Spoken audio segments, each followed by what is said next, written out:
Ladies and gentlemen, welcome back to another episode of the Turner Podcasting System on IndieQuebec.com. It's the Prez, once again, with my co-host, the WCW expert himself, the Stinger. Stinger, how's it going, man? Yo, what up? What up, wrestling fans? Summer's coming. You can feel it in the Yeah. air. The Summer Slam, the Bash at the Beach, the Road Wild is coming. Now we're in like Spring Stampede Yeah, for sure. Yeah. weather. But Spring Yes. Stampede, actually, that's a topic that leads into the show we're reviewing today. Nitro, Yes, of course. 3/28/98.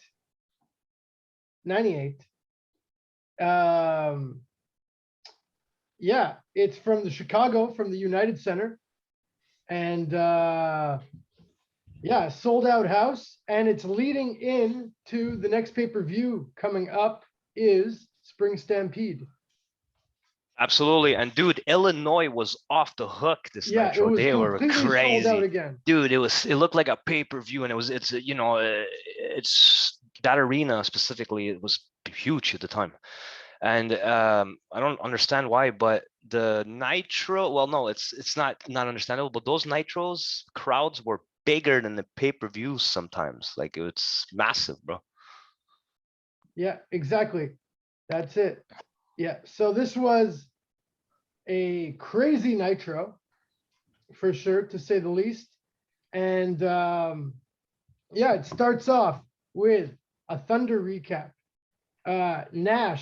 Kevin Nash and Hulk Hogan, they're discussing who's the leader of the NWO. They're talking about how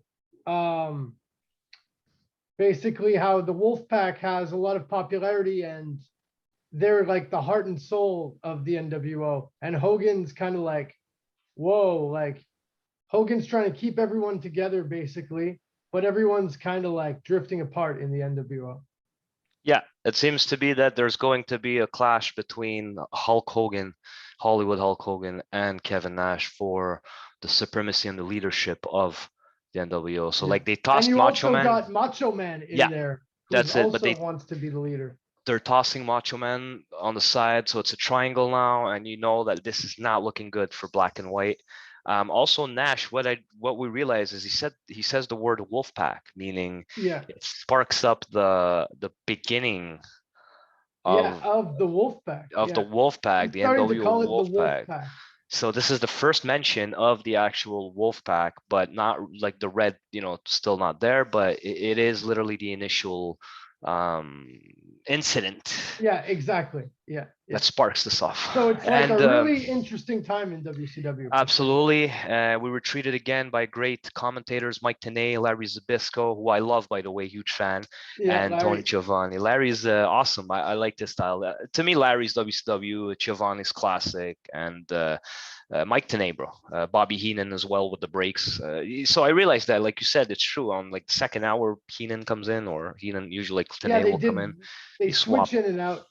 That's pretty cool, man. Honestly, they had a nice schedule for the Nitros. It was like a TV. That was well organized, well produced. For sure. The whole show at this point was like really well produced. I find, especially compared to like 2000. Like all the segments, you could tell like the directing of the show is like good. It's really well done. Like you have the Nitro girls. There's never like a dull moment on the show. No, it's well coordinated. They pack you with a lot of things, but put in mind and consideration, just the night before, Steve Austin had won the title. Yeah. So WCW had to kind of step up, right? Like the NWO part was just getting old a bit, but like you could see now that WWE starting to pick up momentum. We're still in great ratings here, right? I think so I think WCW still dominating. WCW still winning in the ratings at this point. So that's it. But you could just see that here, how Steve Austin the night before wins the title and how things are going to unfold later on. Yeah, exactly. The mice like of WCW. They've got crazy competition on the other side going on. Yeah, this is like the month of WrestleMania 14, WrestleMania 98, when Austin wins the belt for the first time on the other side. So yeah, this is crazy. I remember you, by the way, trivial fact. I remember you telling me in high school that, and I didn't know that, that when Mike Tyson actually punched Shawn Michael in the face, like allegedly. And that gave Shawn Michaels back problems ever since, like Yeah, ever since then. Yeah, allegedly, yeah. would allegedly. So I reread on it, and you were right, Prez, as always. You told me this, I think, like 2001. It's 21 years ago, man. Like, This is remember at some. WrestleMania 14 when he got punched? Yeah, exactly, bro. So, like we said, even if it was chaotic with the mixing, they could pull off any match, and it was great on Nitro. Like tonight, we have some random matches, like randomly Oh, yeah. mixed matches, but they were still very entertaining. Um, so I'll let you. They definitely had, like, you have a feeling that they got to fill in 3 hours here. So at some point, like, there is some filler a bit, but like, it's kind of good filler. We'll It's get good into filler, it. man. It's like Yeah. McDonald's filler, Victoria Avenue. Yeah, there you go. Definitely good filler, bro. So. Yeah, Definitely. it's a Yeah, good good way to McDonald's put it. filler. Good Yeah. way to put it. It's like good old McDonald's in Villamon. But yeah, man. Yeah, so they started off. Normally they don't start it off this way, and like we had said last week, there was no tag matches on last week's episode, which was like True. kind of odd. So they True. started off with a tag With match the tag here, match. which is High Voltage taking on who I'm just gonna keep calling the Beverly Brothers at this point from now on. They're still Yeah, the let's just. Beverly Brothers to me. Yeah. We're not gonna say Wayne Bloom, Mike Enos. Come on, man. Just say the Beverly Brothers. We all know who they are for sure. But that was like the brand of WCW at the time. Like, we'll see it later on Ray Trailer. It's like, these were the guys you remember from 4 or 5 years before. But now they're not in their like cartoon gimmick. They're in no. just street clothes kind of, or regular wrestling gear, and they're just in their regular real name. Exactly. You're not like, hey, Ray Trailer, aren't you the guy that wrestled the other guy that was in who came out of prison and allegedly said that Vince McMahon molested him during a meeting? Yeah. Nails, but yeah, for sure. Yeah, they actually got serious, like we said last time. Mike Rotunda, Ray Trailer. So for sure, WCW was adult themed, kind of. Yeah, they're trying to be more serious. It was like a less cartoony. Even That's though they had a cartoony era in WCW too. Holy man, let's not talk about that. 1992, 1993. We'll get there. Jeez, yeah, We're we'll gonna get do, there. for sure. I will look forward to that, absolutely. But Yeah. good. So definitely good match. Starts out very hard. Like they're four huge guys, by the way. They're big Yeah, they guys, really all are. of them. Like we're not talking here like little tag teams, right? So they're very big guys. So it was pretty entertaining to start it out. I'll let you take over. Yeah, like, so they're just going at it, and then the giant comes out, destroys all four of them, just showing his dominance. Out of nowhere, literally just choke slams everyone all around. Yeah, so no that's mercy. the way they start off the show, which is like, I don't know, the giant, he had this aura in WCW, which when you see him like this, and you remember him as the Big Show, it's so hard to like remember him when he had this aura of like being such a monster. Yeah, because in could go in there and easily just kill four. Absolutely, dude. He was scary looking and huge. And in WWE, they made them more a little comedic. They mixed them in a lot of comedic storylines. Obviously, with Mayweather and just funny stuff with Booker T, the NWO. But like he was feared, man, from sheer size. Don't forget the Giant held the title a long time.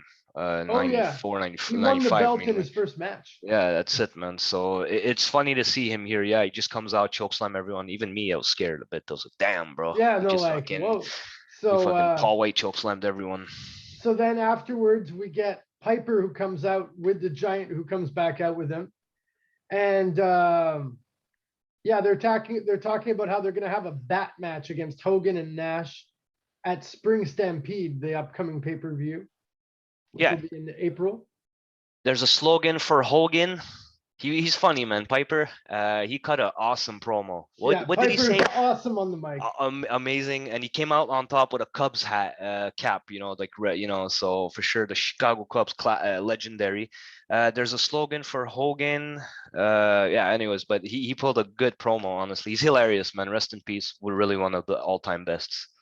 Yeah, Piper at this time, I mean, people probably look back on him being at this time as being like past his prime and everything, but like definitely on the mic, he was still like awesome. He kept saying Nash and Hogan are lovers. That was fucking hilarious, bro. That's Just it. hilarious. Hogan also takes shots at Piper like later on, you know. It's yeah, it's really building or just building off that 80s feud they had from WrestleMania 1. Yeah, and then he mocks Disciple. Yeah, yeah. He calls him Calls him by Ed, his real name, Ed Ed something Leslie, Leslie. Brutus Beefcake. And people were like, "Oh shit!" Like this was like not taboo, but you know, it was kind of like One thing I'll breaking say that kayfabe. I found whack about this episode is that it seems like they're trying to get the disciple like over, like they're trying to get him popularized with the fans and like Dude, they gave him, fuck yeah, you that, know what? like I didn't, fuck this I character. that thought came across and then I just quickly ignored it. I was like, yeah, no, like I won't even waste. So yes, that is like why they literally, you know, consacré, they dedicated all that time to him, like just that little Yeah, fucking like segment. mentioning him and then like giving him some kind of like spotlight It moment. was Hogan, bro. Hogan is like, come But on, he's not brother, even come having on. any matches at all. He's just there No, making he's money just because there with Hogan's his funny. weird fake looking beard, bro. Like Yeah. weirdly grown, looked like a fucking chia pet. But yeah, very odd. So yeah, meh. So Piper comes out, cuts an amazing promo, so we know where the main event's going. Then we Perry get Nash and Saturn. Hogan cut a pro. Yes, Yeah, yes, they cut a promo, they do, they do, they do. and they even talk about Hall and X-Pac. Like X-Pac had recently just like if the night before this was WrestleMania 98 14, then this was the night that X-Pac shows up for the first time on Raw. Right. So they actually talk about him here, and they're like, Yeah, and he's like, Hogan's "Where's my like, friend?" he couldn't cut it with like the NWO. The big boys. Yeah, he's like the little guy or something, but he's like, where is X-Pac? Where's Scott Hall? And then they're like, Scott Hall's nowhere to be seen. And yeah, six pack bouncing. So we That know was right like away such big news at the time, remember? it was huge news, and it was they used it in the storyline, which In was brilliant. You storyline. know, like it's realistic and just brilliant, bro. So And yeah, even on the definitely. other side, like when he came out, Triple H was like, I wanted to bring back my friend, one of my friends, because HBK was injured, you know, he wasn't wrestling past It's WrestleMania true. 14. It's true. He came back 99, I think. Remember as a commissioner or something? Yeah. Or like a Or special not late referee. 98 even. Yeah, 98, yeah, for sure. So Yeah. definitely, bro. Yeah, great times in the Monday Night Wars. So our next match, it was Saturn taking Versus Fit Saturn with the Finlay. whole flock with him. Yes, and Taking on hair. Fit Finlay. And he had hair as well. Yeah, he looks kind Yeah. of like kind of weird with hair, I guess. Like we're not used to But seeing him with hair. But yeah, he looks crazy bald for sure. But he looks like a crazy biker for sure. Like you wouldn't mess with him. Yeah. But bro, they pushed Saturn, eh? Like they made him a monster because they even gave him Goldberg at some point. Remember, there was a pay-per-view where it was Goldberg versus Saturn. So I like, you think know, that they might put him on actually be at the next pay-per-view. the next from pay-per-view, eh? Sanity. Because Saturn, they're building him up, and then they're building Goldberg, and then they're like undefeated versus undefeated type, you know. So that's pretty The cool. flock, like Raven was getting pushed. You A had lot. you had Saturn who got like a little bit of a push. Like he got a decent push, almost as much as Raven. Kidman eventually got popular, but then the rest of the guys, like they never got anywhere. Some of No, them, I don't even remember seeing them ever wrestle, even on like Saturday night. Like Sick true. Boy, I think this guy wrestled like maybe like 10 matches. Man, Sick Boy. Oh my God, Sick Boy. Yeah, and Reese, Big Reese Reese. would be around. He was on one of the last shows, but yeah, they're mostly Yeah, just standing around. and he's always on Thunder. Like Thunder was his special show. He's But yeah, been they were more all on sitting in Thunder. the front, and but you know, I'm surprised they had Fit Finley. Fit Finley, man, is always good to watch. He's so old Yeah, school, this was a good technical. match, man. Two Very good good wrestlers, match, to Saturn be and honest. Finley, man. And I was like, I don't know who's gonna win. You know, obviously I knew Saturn was getting pushed, and Finley's just a tough Irish SOB, bro. You don't mess with that guy. This guy knock you out. He's always like always an awesome mid-carder. Yeah, Both these guys were like big time. really And part of the reason. Yes, WCW had an exactly. awesome mid WCW card. was super Like they successful didn't as the have to mid have that solid much storylines. The mid card, they just throw out matches like this, and it's like, well, they're both good wrestlers, so it's probably going to be a good match, and because that's what it did. it was good wrestling, literally, Yeah. physically, aesthetic, like technical, athletically. So yeah, like to be honest, the mid card matches were way better than the main events. The main For events was sure. just like the ending and the Storyline. It's like storyline ending, typical bullshit denouement, as they say. Remember conclusion when we write yeah, essays in Sec Mr. 4. Adams. Mr. Adams, karate guy. Mr. Adams, shout out to you, you karate guy. But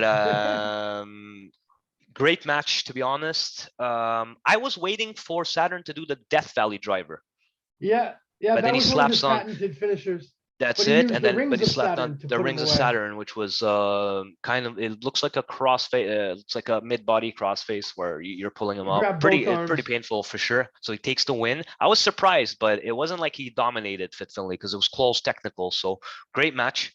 Yeah, I was Starts out kind of really good. surprised too, but like, yeah, Saturn did get more pushed than Finley at the time. Finley was like, he might have been on Saturday night as much as he was on Nitro. You know, he'd show up, but then he wouldn't be there. He'd But be there. he became a pioneer too, man. He became a He legend always too had because good. People he, always like recognized that he had good yeah, matches. Fit Finley, bro, 100% was a great wrestler. Great Yeah, wrestler. yeah, Tough. for sure. So then we get an NWO in-ring promo, like the whole gang minus Savage and Nash, who are not with them.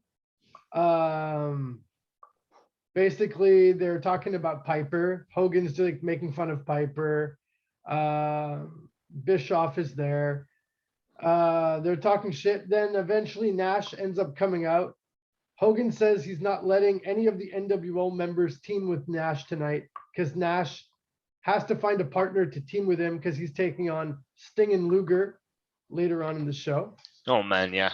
Such a classic team. Like, and I love it that they like always team together throughout, like basically throughout all of their run in WCW. 95 and up. Even earlier than that, even like Yeah, 92. yeah, 92 too. Like they were definitely buddies, right? Yeah. They were both into bodybuilding as well, out of the ring. But yeah, and Jim Hellwig too, rest in peace. But that's another episode, by the way. Just Oh Jim yeah. Hellwig alone. Well, we could do Halloween Havoc 98 one of these That's days. amazing. Oh my God, yes, with the smoke. But one thing I think that it has a heavy disciple. Okay. I think the disciple is heavily used in it. we missed something before they came out and they did that promo. For some reason, Hogan said, "My worshiper brother is disciple." Yeah, What a he starts fucking talking more about ridiculous, the fucking disciple. dude! It's so fucking and good. Like I shouldn't even mention it. Like you did well by just skipping that and going really towards the tag team with the mystery. I think the disciple is my partner, most but hated wrestler in all of WCW. And you know he's what, definitely the bro? worst character on this show. I'll fucking agree with you on that, guys. I'm sorry I'm swearing. I just don't like Disciple. I liked Ed Leslie. Don't get me wrong, Brutus Beefcake, but come on, Disciple, bro. Some bullshit. Anyways, so we're all wondering who's going to be partner of Nash. I guessed it. I knew, I had a hunch of who it might be, which was pretty entertaining, but that's later on. So he quotes Savage by saying that there could be more than one person ready to stab him in the back. So this was an intense face-off.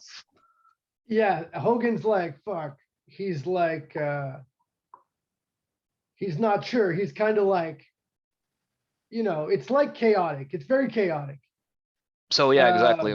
And Nash, yeah. So Nash seems to already know who he's gonna pick as a partner. So yeah, that's like a building up for later on in the night. Yeah, so then our next match, we get Jericho defending his WCW Cruiserweight title against former member of the Rockers, not Shawn Michaels, Marty Jannetty. Marty Jannetty. So I was surprised, bro. I didn't even look at the card. Honestly, like these Nitros, I don't look at the, I want to be surprised like I was in 98, like I'm watching this in 1998. And like I'm gonna drink. Yeah. Exactly. I'm gonna drink some Surge and eat Pringles. But for sure, I was surprised to see Marty Jannetty. Yeah, Jannetty, he was okay.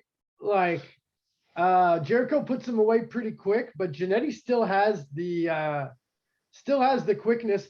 But one thing I noticed when he was coming out is that he had he's always like, it looks like his ankle is like permanently rolled. like he walks on his ankle like crooked. And that is because I had never remembered it, but noticing it there, I seen an interview with him later on, and he like broke his ankle at one point and then just never got it fixed. And that's one reason that like eventually we just stopped seeing him, kind of thing. You Man, know, yeah, that takes your ankle, man. That you just, need your you know, ankle. yeah, bro, it disables your career, your physical and your athleticism, like your, you know, and health wise too. So that makes sense. I did not know that. I just thought, you know, he had issues and, you know, drinking He problems does and have da, issues. You could see he some shoot does. interviews with him on YouTube where he says all Absolutely. kinds of absurd stuff, which Yeah. I don't know what's true and what's not. But And he looks a bit like Wolf of Wall Street. What's his name? Leonardo DiCaprio No, the who he based it on. The salesman, anyways, from, you know, who he's from based Wolf of on. Wall Street, he looks like Yeah, the so guy. dude, they're identical looking. So yeah. Anyways, moving on. So it was still a pretty good match because they're both quick, and you know, Jericho's young, he's primed. Great finish though. I loved it. I knew this as soon as you see Jericho, you know that the ending of a match and just the technical and the technicality of wrestling he had. So he goes for a rocker dropper, I think, Marty, and then Jericho actually reverses it into a Lion belly, Tamer. and yeah, Lion Tamer, and then bro hits him. And Lion Tamer was amazing finishing move, dude. I think it's the coolest version Boston Crab. of It the was. Boston It Crab, was bro. like a new age. Jericho felt really like the new generation of wrestlers coming out. To me, he was the new like the biggest commercialized new gen wrestler. It was him because when Like, Jericho, okay, you know, like now if we watch AEW, for example, I get that feeling about like Darby Allin, about yeah, he's like a young guy and he's like different. And this is like this is where it's gonna go. And Jericho, at this time, he was so was young. like that Yeah, exactly. Like he's in almost like a throwaway match here, but he makes something interesting out of it for sure. for sure, and he And kept. then yeah, he defends the belt. WCW always like it's called WCW World Championship Wrestling. There's always a bunch of title defenses, even like so many title defenses that you know that the champion's like obviously gonna win, but they don't care. Like the title's on the line.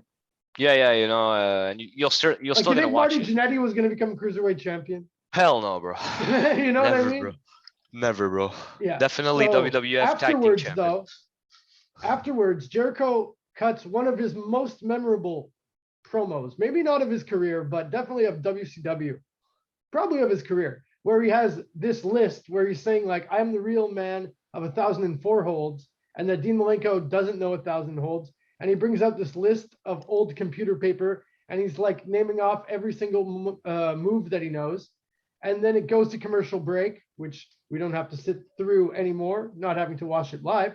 But then when it comes back, he's still listing it off. Dude, it And was then they have to hilarious. like shut off the lights and stuff to like get him to like get out of the ring. It's hell, dude. I laughed because he was like arm drag, the arm bar, the Moss, the arm bar, the Saskatchewan, the spinning nerve hold, the arm bar, bro. So I laughed, and you can tell it went to a commercial, and he was still doing it, you know. And Yeah. yeah, they cut. So this interview's on a lot of his highlight reels. Yeah, exactly. Like Where he's cutting best of Jericho promos. Yeah, DVDs and post, yeah, for sure, man. So yeah. hilarious, and then he kept going and going and going. No, but yeah, that Um, shows it's this is a really classic era of Nitro, like in for sure. general. Like every episode we're watching, like from the spring break episode to like this moment, it's like there's so many moments that are like memories that people still talk about, like frig 30 years That later. that's it. And then Prince Iakea comes out. He's fed up, bro. He's just like, what the Yeah. fuck? I have a match. Yeah, So he that's it. pretty much Iakea generously shows up. kicks him off. He's taking on Glacier, who's Okay. more serious. I don't So know. dude, Talk about Glacier. they wanted to push the Mortal Kombat stuff, right? But the fucking movie came out in 1995, and the game came out in 93 or 2. Yeah, maybe earlier. So, bro, like 95, I understand when the movie's coming out, you want to tie it in, but we're in 1998. Why the fuck do you still have Glacier as? It's N64 era, bro. People aren't playing Like the fucking Sub-Zero game on 64 sucked ass. Mythologies. Oh my God. Mythologies was so bad, bro. I rented that and I cried because I wasted my Like, money. why are they ruining the good name of Mortal Kombat? And dude, Fuck, I I love Mortal rented that Kombat. on a weekday. Remember, it was like $4. It was expensive on a weekday, bro. Yeah, Like $5. And I cried because it was my last $5 and I spent it on a shitty game. horrible Anyways, game. That like horrible. people can go back and watch reviews of on the internet, and you'll know. You Definitely can see better than it. WCW Backstage Assault, though. Right. I'll give you that. Was For it sure. better? Yeah, it totally was, bro. I'll be honest. Yeah. Like you can actually At get, least it's you know, playable. it's Kind of. playable. You can actually play through it. Backstage The Assault was, characters' heads don't look like a fucking dude, it Thanksgiving was, squash. yeah, squash, delicious, bro. Good soup. But So Prince Iakea beats Glacier, easily, they're still pushing him. and So Iakea is going for a cruiserweight match later on, like the next pay-per-view against Jericho, who was in the earlier segment. So they have Iakea winning a lot of matches lately, building up momentum. Yeah, I remember Jericho and Iakea having a little feud. I guess that's what's coming up. Yeah, two pretty pushed characters. You know what's one thing I always found weird about Prince Iakea? He was never in WCW versus NWO Revenge, and it was like the era where he was most popular. I don't even know if he was in any games. Was he in any games? I think I remember the artist might have been in like Mayhem. no, I remember Prince Ikea was in WCW Mayhem. There, Mayhem, exactly. I knew And he he was was as he wasn't Prince as formerly Prince. He was as Prince Prince Ikea. Iakea. He was in the cruiserweight, and I remember that was I think the only game they put him. But again, that's in 1999, bro. Like we didn't fucking see Prince Ikea after that. We saw him as the Exactly. Prince in A lot of 2004. their Like, merch, like the games and the figures, were like a year and a half behind. yeah, But I mean, WWF was the same thing, kind of. With the action figures would take a while to come out. it's With the true, guys like gear, or bro. if a character moved, like changed In leads. 2000, they were still selling 98 stuff. Like Exactly. WrestleMania, you know, like the HBK versus Stone Cold, and yeah, they were still selling that. Honestly, it's just later on that became, you know, they started even WCW at the end they started making guys like Jeff Jarrett, Vampiro, Mike Awesome. So Not like today, where like you can holy get. dude, They actually literally make figures of like Mean Mark Callis, like Undertaker in like his first WCW gimmick. yeah, Like, they make funny, bro. They make. nuts that I the figures wish they I make was a today. millionaire. I would buy every figure package, bro. I'd literally get a Yeah. room and fill it all with wrestlers. And they have great WCW classics, the Wolfpack. Anyways, we're not gonna stretch the show into 4 We'll do a hours. figures episode though one day for sure. 100%. So Yeah, IKEA yeah. destroys them. We jump to your funny Nitro party pack. It's so 90s. It's Yeah, so this one's 90s. at a high school, which like imagine So if they let us 90s. do this at our high school. Dude, they did plays and story plays. We didn't do nothing. You gave me a rock had, bottom like- once on the mat and we got in trouble. Yeah, There's exactly. no Like, way. Wrestling was hardcore discouraged at our school, but not as much as it was discouraged in elementary school, of course. Oh God. Which is when this played when we were in school. But in high school, definitely they never would have let us have a Nitro party. The one time, though, I will say this. I don't know. I think you were in my class. One year, I actually got our gym teacher, Mr. Crow, the night after WrestleMania. One of my buddies taped off of Black Box onto VHS WrestleMania 18, and I got him to play one match of it during gym class. He actually took the time out, and I think it was Christian versus, I think it was William Regal actually against DDP or something like that. DDP against Christian or something like that. I think, dude, you were in Sec 5 at the time, and I was in Sec 4. Maybe something like. Yeah, that. you're I think lucky it was because I earlier than that. never. Yeah, or no, maybe yeah, or like, but I probably You don't maybe, remember bro. that? You would have probably Maybe remembered that if you for were sure there. no, but like you know, bro, a little SQDC too much lately. But maybe, bro, maybe I think I possibly, to be Yeah. honest. But yeah, so so it looked pretty crazy. Like I guess it was one of those typical huge ass American high schools. They had like a cheerleading squad, which they said were like the Nitro girls. Then they had guys like all dressed up and they're watching it. I guess they like let them watch Nitro at school that night for some reason, even though there would be school the next day. But yeah, pretty cool. I wish that our school did that. And No, yeah, our Nitro school Party. is, yeah, It's our fucking school hilarious. It's sucked. fucking hilarious that people would film shit on VHS.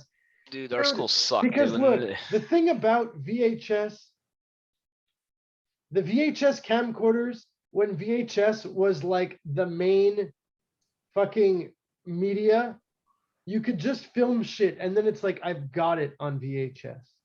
Right. Yeah, there. it was that digital era, man, for sure. Absolutely, you could just pull it out and film. Nowadays and with phones, I mean, we could do a lot more, but like between VHS and smartphones, there was like no good fucking way to film shit.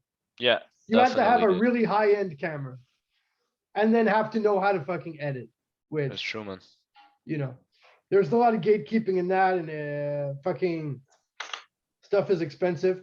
Anyways, we'll talk more about editing another day. Next match, Juventud Guerrera taking on Mexican legend El Dandy, which we are happy to see here on Nitro. He's one of the guys that they like rotate in, you know, he's really not around a lot, but no, he's getting paid. Yeah, he was part of the lucha, you know, the lucha division movement, which was cool, man. Really For big, sure. super awesome. One thing about this match though, I found that they kept it on the mat. Like it was quick, fast paced, but there wasn't a lot of high flying. I think Hoovy came off the top rope once and he won with the Hoovy driver, you know?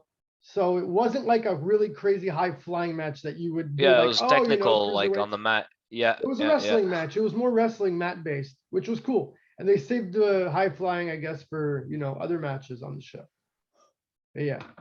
Pretty quick match. He gets him a Hoovy driver, quick pin. Yeah. And I was watching the actual episode with the commercials, and you saw a commercial of Lost in Space. So we went into a commercial and Lost in Space, bro. Holy 1990. Classic old show. I remember actually having a DVD. I think it was this is just a random fucking comment. This from the DVD era. Like, remember you'd buy a DVD and then like you couldn't fast forward the ads. They force fed you ads. Yeah. But you could fast forward them, but you still see what the ad was. Yeah. I think it was on my Jay and Silent Bob Strike Back DVD. Amazing. There was an ad exactly for that. So like you'd see it all the time. And I'm like, I'm never gonna. Yeah, you had no choice. You had to sit through it. But man, what a great era for real. Lost in Space. Lost in Space, dude. So we move on. We jump to Chavo Guerrero versus Cass. One sec.